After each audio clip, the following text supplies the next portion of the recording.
Liris Chica, Donnie Pangilinan at Bel Mariano iniyakan ng mga fanay sa mall tour. Dumog ang mga fanay sa lahat ng lugar na pinupuntahan ni na Donnie Pangilinan at Bel Mariano. Talaga namang ipinapakita ng mga fanay ang suporte nila sa Don Bel. Lalo na nga at sabi-sabing ito na ang huling pagsasama nila. Anyway, madamdamin ng social media post ni Donnie at Bel sa nalalapit na premiere ng pelikulang Tayo sa Wakas ngayong May 27. Sa Facebook post ni Donnie, binahagi niya na unforgettable ang experience sa build-up ng premiere ng kanilang pelikula under Star Cinema sa mga nagdaang linggo. Makikita sa kanyang post na talagang dinagsa ng mga tao ang kanilang recent mall shows, kaya nag-uumapaw ang kanyang pasasalamat sa mga fans na todo kong sumuporta.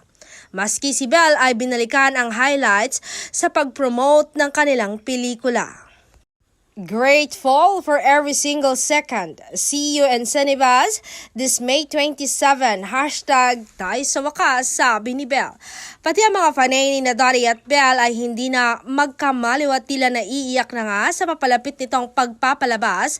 Halos lahat sila ay nag-iiyakan. Ramdam namin kayo kasi yun na yun ang nararamdaman namin.